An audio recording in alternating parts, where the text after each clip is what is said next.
तो हमारे मोदी जी हो गए शेर, तो शेर आ रहे हैं तो जंगल राज ज़रूर ख़त्म होगा। बीजेपी आएगा बंगाल में और काम तो ज़रूर होगा। जय श्री राम, जय श्री राम। भारत माता की, भारत माता की, भारत माता की। स्वर्णाली घोष। अच्छा, 7वें और 8वें चरण का वोटिंग होना है। चुनाव आयोग ने कुछ रैलियों पर रद्द कर दिया है और उसके बाद प्रधानमंत्री आज वर्चुअल रैली करेंगे। ममता बनर्जी ने भी रद्द कर दिया है। क्या लग रहा है, अब 2 चरण के चुनाव बचे हैं, किसकी जीत होगी और कितने सीटों से? देखिए, जीत तो निश्चिंत है। हमारे बंगाल पे भाजपा आएंगे और परिवर्तन हमारे लिए बहुत ज़रूरी था। तो वो परिवर्तन के लिए सब हम लोग नारा लगा रहे थे, मोदी मोदी नारा लगा रहे थे। तो मोदी जी आ रहे हैं और हमारी इस जगह से जो कैंडिडेट आए हैं, जितने सारे कैंडिडेट हैं उन लोगों को बहुत बहुत बहुत सारे वोटों से लोग जिताएंगे और यहाँ का बहुत सारा परिवर्तन भी होगा, क्योंकि यहाँ कोई जगह का परिवर्तन हुआ नहीं है। 10 साल से जो ममता दीदी हमारी यहाँ काम कर रही थी, तो हमने उनको लाए थे परिवर्तन लाने के लिए। वो हमारे ऐसे परिवर्तन करके छोड़ दिए कि हम किसी काम के ही नहीं रहे। तो हमारी ये जो युवा मोर्चा है, जितना सारा आप देख रहे हो युवा है, तो इनको काम की ज़रूरत है। तो दीदी इनको 10 साल के लिए कोई काम नहीं दे पाई है। तो आगे हम देखेंगे कि हमारे मोदी जी आ रहे हैं बहुत सारे प्रकल्प लेके, जिनमें हमारे युवाओं के लिए है, नारियों के लिए है, नारी सुरक्षा की आईन है, कृषकों के लिए है, हर एक चीज़ का प्रकल्प है। तो वही प्रकल्प लेके हम इन फ्यूचर काम करेंगे सब, और यही प्रकल्प हमारे हाथों से ही आएगा बंगाल पे।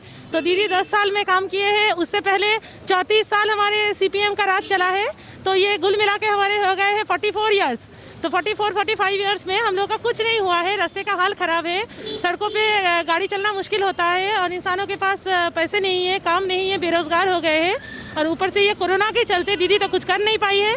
तो हमारी मोदी जी वैक्सीन भी लाए हैं और देखो ऐसे अभी तो ऐसे 18 साल के ऊपर सब युवाओं के लिए भी वैक्सीन आ गए हैं। तो काम हमें दिख रहा है। तो असली बात है, आम इंसान को काम दिखना चाहिए कि क्या हो रहा है। और सबको पता है कि 34 साल के राज में और ऊपर से 10 साल के राज में ये क्या राजनीति चली है यहाँ पे। तो यहाँ का राजनीति जंगल राज बन गया है। तो जंगल राज खत्म करने के लिए कोई शेर को तो आना है। तो हमारे मोदी जी हो गए शेर, तो शेर आ रहे हैं तो जंगल राज ज़रूर खत्म होगा। बीजेपी आएगा बंगाल में और काम तो ज़रूर होगा। जय श्री राम। जय श्री राम। आप ये बताएं, बंगाल में ममता बनर्जी के खिलाफ इतना गुस्सा क्यों है और क्या? ममता बनर्जी के खिलाफ हम लोग का गुस्सा नहीं था दादा। एक्चुअली हम लोग सब साथ मिलके ममता बनर्जी को लाए थे। तो हम वोटिंग किए थे, इसीलिए ममता बनर्जी आई थी। तो हम लोग सोचे थे कि एक नारी है तो नारी का सुरक्षा सबसे पहले करेगी और ये बंगाल की उन्नति के लिए ये कुछ तो करेगी, युवाओं के लिए काम करेंगे। लेकिन देखा गया तो ये नारियों का सुरक्षा तो कुछ कर नहीं पाए हैं।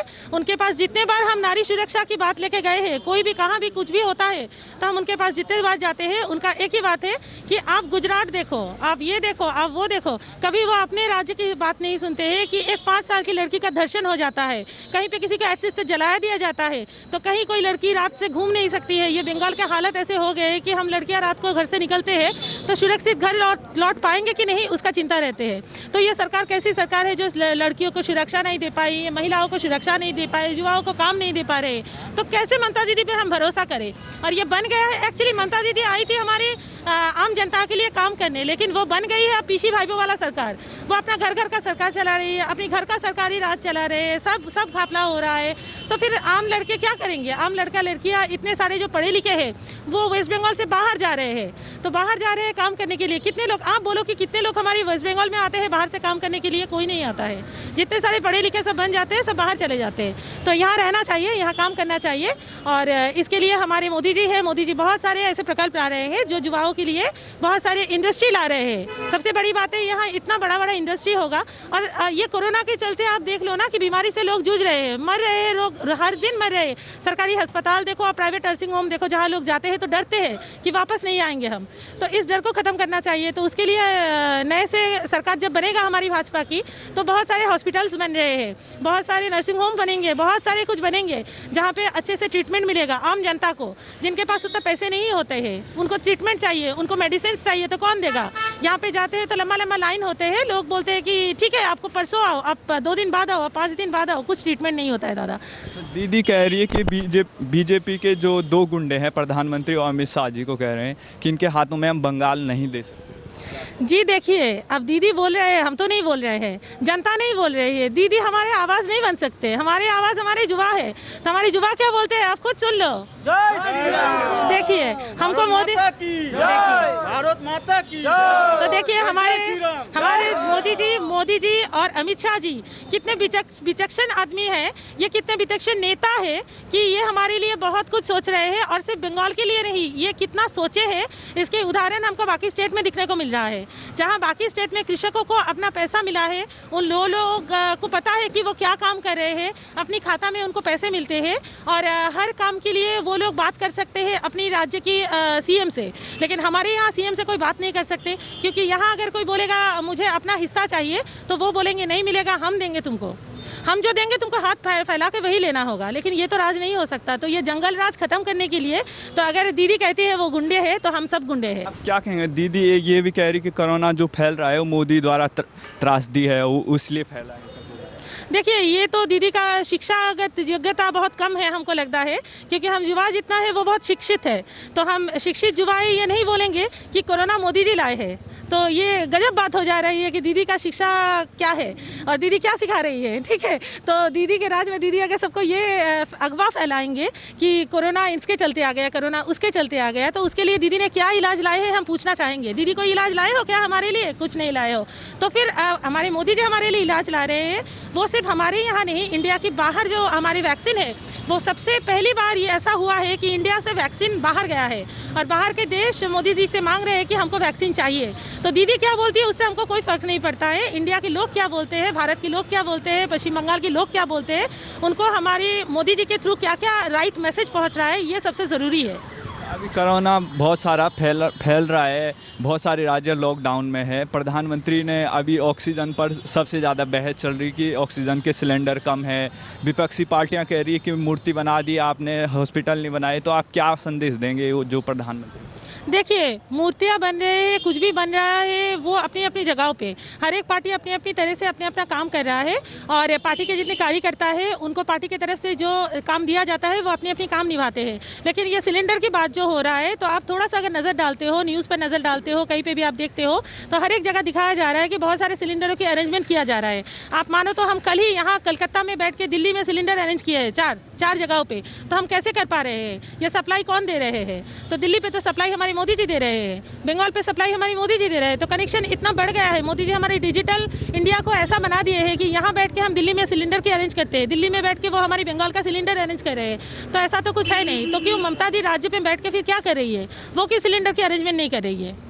तो आपको क्या लग रहा है बंगाल में अगर बदलाव होगा, अगर बीजेपी पहली बार जीत रही है बंगाल, तो क्या परिवर्तन होगा और किस वजह से बीजेपी बंगाल में? देखिए बीजेपी बंगाल में आएंगे नहीं, बीजेपी बंगाल में आ चुके हैं और पिछले 5 सालों से वो अंदर ही अंदर काम किए जा रहे हैं, जिसका क्रेडिट दीदी ले रही है।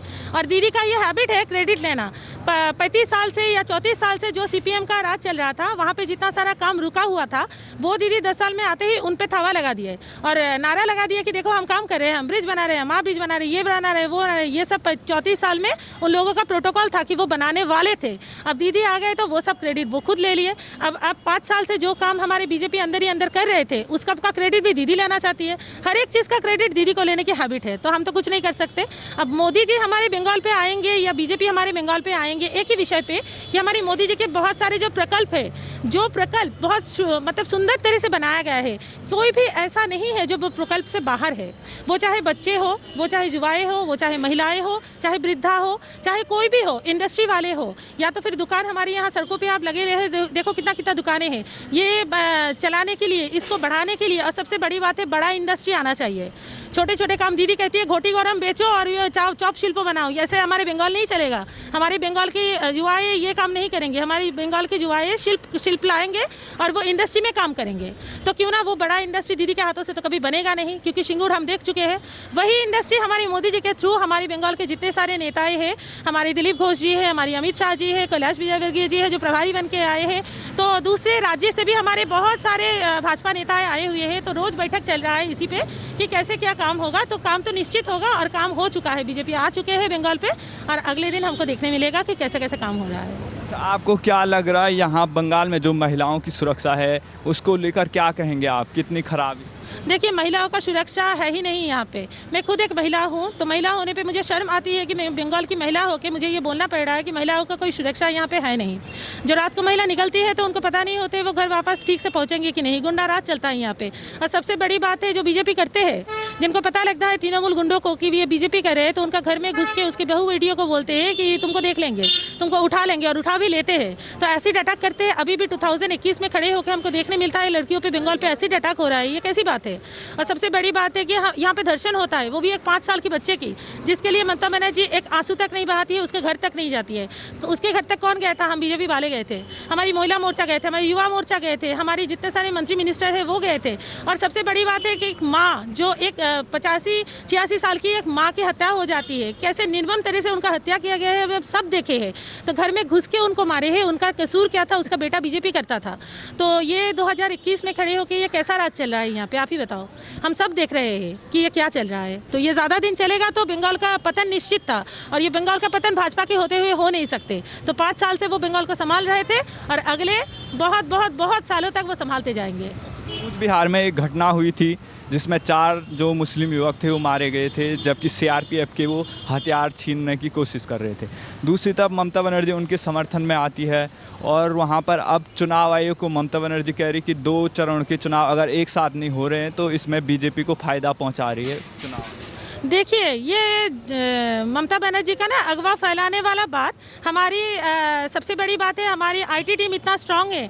हमारे अमित मालवीय जी, जो हमारे आईटी सेल का हेड है, वो ये इस विषय पे बात कर चुके हैं, और इस विषय का फुटेज भी वो ला चुके हैं। ठीक है, कि वो क्या फुटेज में क्या बात कर रहे थे, किसी को क्या बोल रहे थे कि इनको फंसा देना है, हमारी सेंट्रल वाहिनी को फंसा देना है, चलो इसको फंसा दो, इसको अंदर घुसाने का बंदोबस्त करो। तो ये सब उनका फुटेज में वो खुद ही बोल रही है। अब आप समझो कि ये अंदर ही अंदर क्या चल रहा था। कुछ दिन पहले ही वो बोल चुकी थी चुनाव से पहले कि एक वाहिनी जाओ और सीआरपीएफ को घिर के रखो। ठीक है, सेंट्रल वाहिनी के फोर्स को आप घिर के रखो, एक वाहिनी जाके अंदर वोटिंग करो, जो बाहर आओगे वो फिर से घिरो, फिर से वोटिंग करो। ऐसा होता है। सेनाएं हमारी देश की गर्व है, और उसी सेना को वो बदनाम करने पे तुले हुए हैं। और ये राजनीतिक चाल बहुत ही खराब तरह से वो चाल रहे हैं कि वो सेनाओं पे अटैक कर रहे हैं। जो सेनाएं हमारी धरती को सुरक्षा करते हैं, वो जान पे खेल के सेना में जाते हैं, वो अपने आप को ममता दीदी यहाँ की माँ बोलती है, यहाँ की दीदी बोलती है, बेटी बोलती है। तो वो कैसी माँ है, या कैसी बेटी है, कैसी दीदी है, जो हमारी सेना की जो जाते हैं सुरक्षा करने, जो आते हैं यहाँ हमारी सुरक्षा देने के लिए, वो भी किसी का बेटा है, वो भी कोई माँ का बेटा है। तो उनके बारे में वो ऐसे बोल देते हैं, उन पर हमला कर देते हैं, लेकिन अपनी भतीजे को तो बचाते रहते हैं भाई। वो पीसी भाईपों का सरकार आराम से चलाते हैं, और सेंट्रल वाहिनी को रोकते हैं, फोर्स को रोकते हैं। तो हमारी मोदी जी हमारी सुरक्षा के लिए उनको भेजे थे, क्योंकि बंगाल में हम लोग ममता दीदी के चलते सुरक्षित नहीं थे। हमारी बंगाल का पुलिस या तो फिर कोई भी, वो भी सुरक्षित नहीं है। ये पुलिस को भी तो, प्रशासन को भी तो ममता दीदी अपनी मर्जी से चलाते हैं। तो हम क्या करें? तो मोदी जी को तो सेंट्रल फोर्स भेजना ही था। और सबसे बड़ी बात है कि 10 साल पहले और 5 साल पहले जब वोटिंग हुआ था, तब तो ममता दीदी खुद मांग की थी कि सेंट्रल फोर्स चाहिए हमको वोटिंग के लिए। तब तो उनको ऐसा नहीं लगा था कि सेंट्रल फोर्स नहीं आ सकता।